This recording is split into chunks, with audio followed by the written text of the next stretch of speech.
يبدل نعمة الله من بعد ما جاءته فإن الله شدید العقاب۔ آپ پوچھ لیجئے بنی اسرائیل سے کہ ہم نے ان کو کتنی واضح نشانیاں عطا فرمائی تھی، اور اللہ کا قانون ہے جو بھی اللہ کی نعمت کو اس کے پہنچ جانے کے بعد بدل دیتا ہے تو اللہ تبارک و تعالی سخت عذاب دینے والے ہیں۔ بنی اسرائیل کو اللہ تعالیٰ نے بے شمار نعمتوں سے نوازا تھا، مقدس کتاب تورات عطا فرمائی، بجائے اس کے کہ سارے احکام اس کو قبول کرتے مگر انکار پر اتر آئے، تو اللہ تبارک و تعالیٰ نے کوہ طور ان پر لٹکایا کہ اس کے احکام تسلیم کرتے ہو یا نہیں۔ پھر اللہ تبارک و تعالیٰ نے جب فرعون نے بنی اسرائیل کا پیچھا کیا تو سمندروں پر راستے اللہ تعالیٰ نے بنی اسرائیل کو دیے اور فرعون کو غرق کر دیا۔ جب یہ راستے پار کر گئے تو ہونا یہ چاہیے تھا کہ اللہ کا شکر بجا لاتے، مگر انہوں نے گوسالہ پرستی یعنی گائے کی پرستش، بچڑے کی پوجا شروع کر دی، جس کی وجہ سے اللہ تعالیٰ نے آپس میں ایک دوسرے کو قتل کرنے کا حکم دیا۔ اللہ تبارک و تعالیٰ نے ان کو بغیر محنت کے روزی دی، یعنی من و سلوہ آسمان سے اترتا تھا، مگر اس پر بھی انہوں نے ناشکری کی تو وہ سڑنے لگا، اور مزید ناشکری کی تو اللہ تعالیٰ نے یہ روزی موقوف کر دی، اور خود کھیتی باڑی کی اللہ تعالیٰ نے مصیبت ان پر ڈال دی۔ انبیاء کا سلسلہ مسلسل اللہ تعالیٰ نے بنی اسرائیل میں چلایا، مگر باوجود یہ کہ سارے انبیاء کی باتوں کو تسلیم کرتے انہوں نے انبیاء کو قتل کرنا شروع کر دیا۔ تو اللہ تعالیٰ کی ہر نعمت کے بدلے میں انہوں نے ناشکری کی۔ اللہ تعالیٰ فرماتے ہیں، اے لوگوں تم بنی اسرائیل سے پوچھو کہ ہم نے ان کو کتنی واضح دلائل اور کتنی ساری نعمتیں عطا فرمائی تھی۔ ہمارا یہ قانون ہر قوم کے ساتھ ہے، اگر تم بھی ہماری نعمتوں کو ناشکری میں بدل دو گے فَإِنَّ اللَّهَ شَدِيدُ الْعِقَابِ، تو اللہ کا عذاب بھی بہت زیادہ سخت ہے، جیسے ان کے اوپر آیا ویسا تمہارے اوپر بھی آ سکتا ہے۔ پھر آگے اللہ تعالیٰ نے مزید وضاحت فرمائی ہے کہ لوگوں کی دین سے دوری اور اہل دین سے دوری کی وجہ کیا ہے۔ لوگ دین کی مخالفت کرتے ہیں تو کیوں کرتے ہیں؟ زُيِّنَ لِلَّذِينَ كَفَرُوا الْحَيَاةُ الدُّنْيَا وَيَسْخَرُونَ مِنَ الَّذِينَ آمَنُوا، کافروں کے لیے دنیاوی زندگی کو مزین کر دیا گیا اور وہ لوگ غریب ایمان والوں پر ہنستے ہیں۔ کیوں؟ اس لیے کہ ان کو اپنی کامیابی دنیا کی زیب و زینت کے اندر ہی نظر آ رہی ہے، مال کا نشہ ہے، جاہ کا نشہ ہے، مرتبے کا نشہ ہے، جس کی وجہ سے ان چیزوں میں سب سے بڑی رکاوٹ ان کے لیے دین اور اہل دین ہے۔ اس وجہ سے وہ لوگ دنیاوی زندگی کو ترجیح دیتے ہیں اور ایمان والوں پر ہنستے ہیں۔ اللہ تعالیٰ ایسے اہل دین اور ایمان والوں کو تسلی دے رہے ہیں، دنیا چند روزہ ہے۔ اگر آج آپ کے ساتھ مذاق کیا جا رہا ہے اور آپ کو حقیر سمجھا جا رہا ہے تو قیامت میں معاملہ بالکل برعکس ہوگا۔ والذین اتقوا، وہ لوگ جنہوں نے تقوی اختیار کیا، فوقہم یوم القیامہ، کل قیامت کے دن ان سے بڑا مرتبہ ان کو نصیب ہوگا اور وہ ان کے اوپر ہنسیں گے۔ حضرت مفتی شفیع صاحب رحمہ اللہ اس آیت کے تحت معرف القرآن میں دو روایتیں حضرت علی رضی اللہ تعالیٰ عنہ سے بیان فرمائی ہے۔ حضرت علی رضی اللہ تعالیٰ عنہ فرماتے ہیں کہ کوئی شخص کسی مسلمان مرد یا عورت کو غربت کی وجہ سے حقیر سمجھتا ہے، اللہ تبارک و تعالیٰ کل قیامت کے دن اولین اور آخرین یعنی دنیا کے پیدائش سے لے کر قیامت تک سب لوگوں کو جمع کریں گے اور اس کے درمیان اس کو رسوا کریں گے۔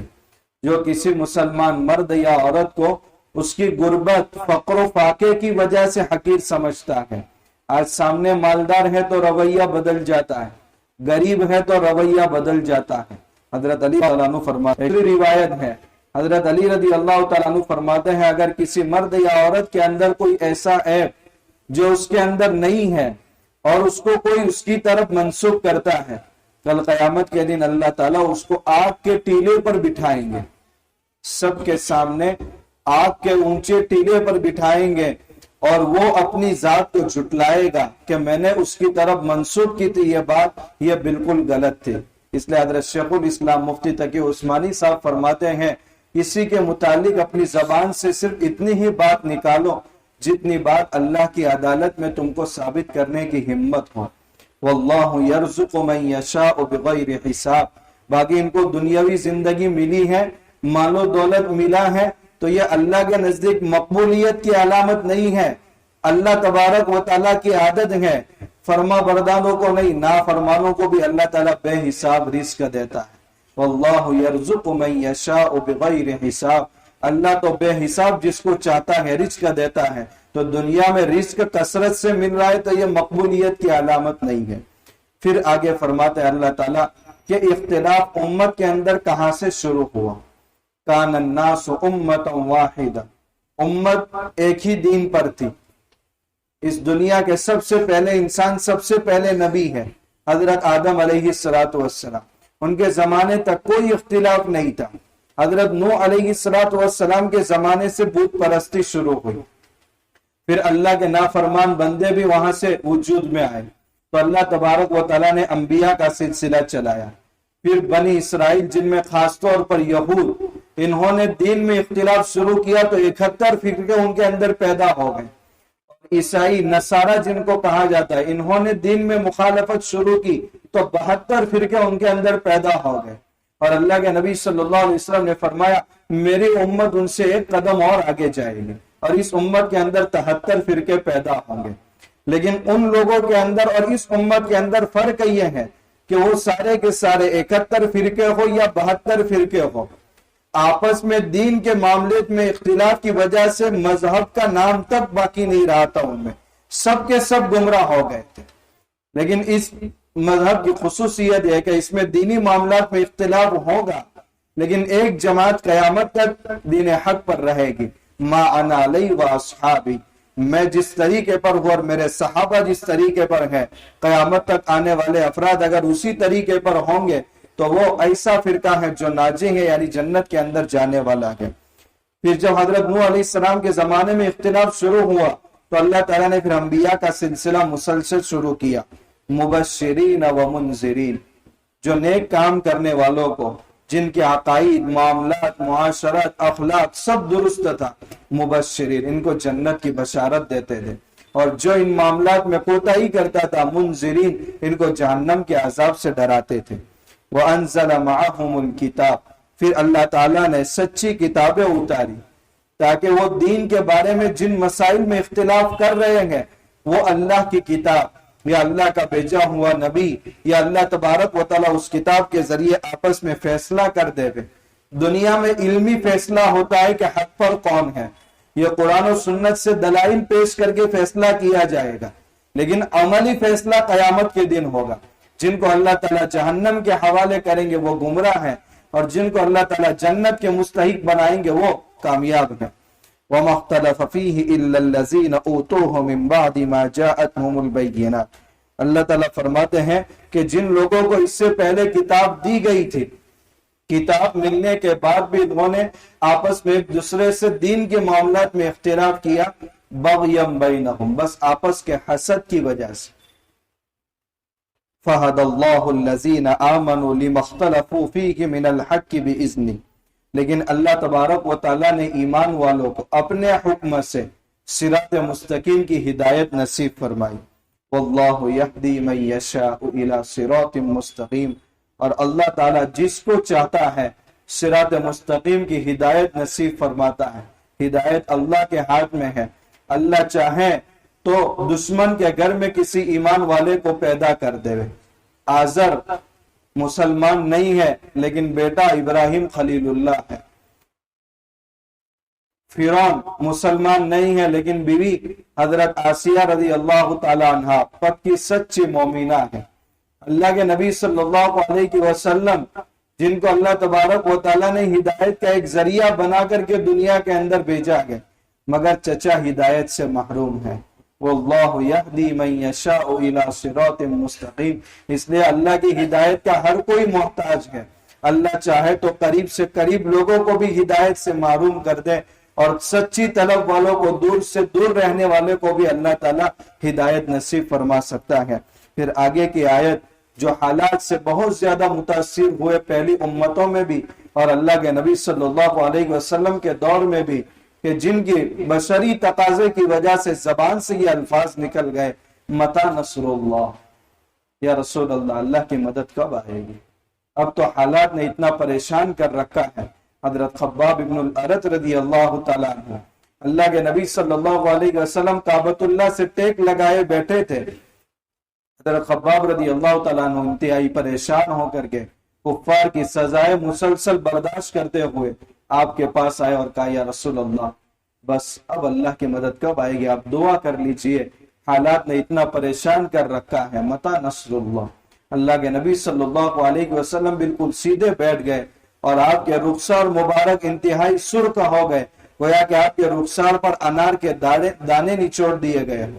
اللہ کے نبی صلی اللہ علیہ وسلم نے یہ آیت پڑھی، ام حسبتم ان تدخلوا الجنہ، کیا تم نے یہ گمان کر لیا ہے کہ بس لا الہ الا اللہ پڑھ لیا اور تم جنت میں داخل ہو جاؤ گے؟ وَلَمَّا يَأْتِكُمْ مَثَلُ الَّذِينَ خَلَوْا مِن قَبْلِكُمْ، تمہارے پاس ان لوگوں کی طرح تو حالات نہیں آئے جو تم سے پہلے تھے، کہ دین کے اندر داخل ہو گیا تو آڑے سے چیر دیا گیا، اسلام قبول کر لیا اور ایک اللہ کو ماننے لگا تو لوہے کی کینچیوں سے اس کی چمڑی ادھیڑی جانے لگی۔ ایسے حالات تو نہیں آئے۔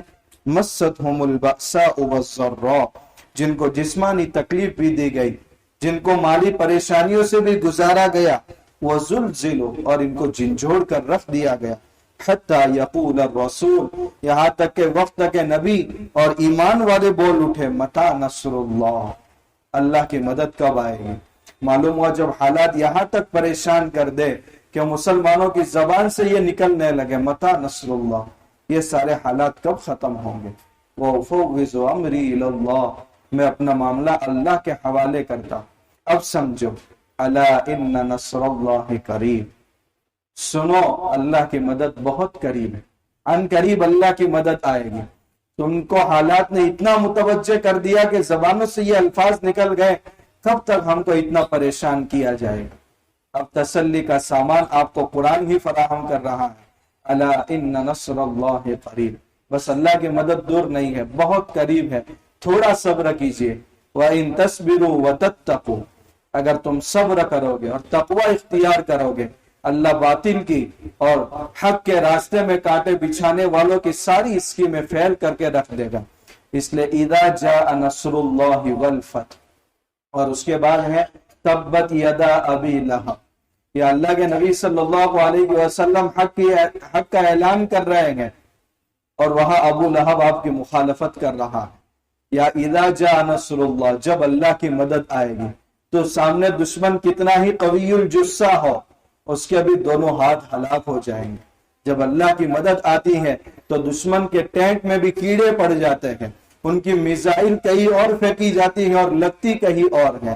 یہ ہے اللہ کی مدد، الا ان نصر اللہ قریب، سنو اللہ کی مدد بہت قریب ہے، بس اللہ کی طرف متوجہ ہونے کی ضرورت ہے۔ آگے جو آیات ہیں انشاءاللہ ان کی تشریح کریں۔ سبحان اللہ۔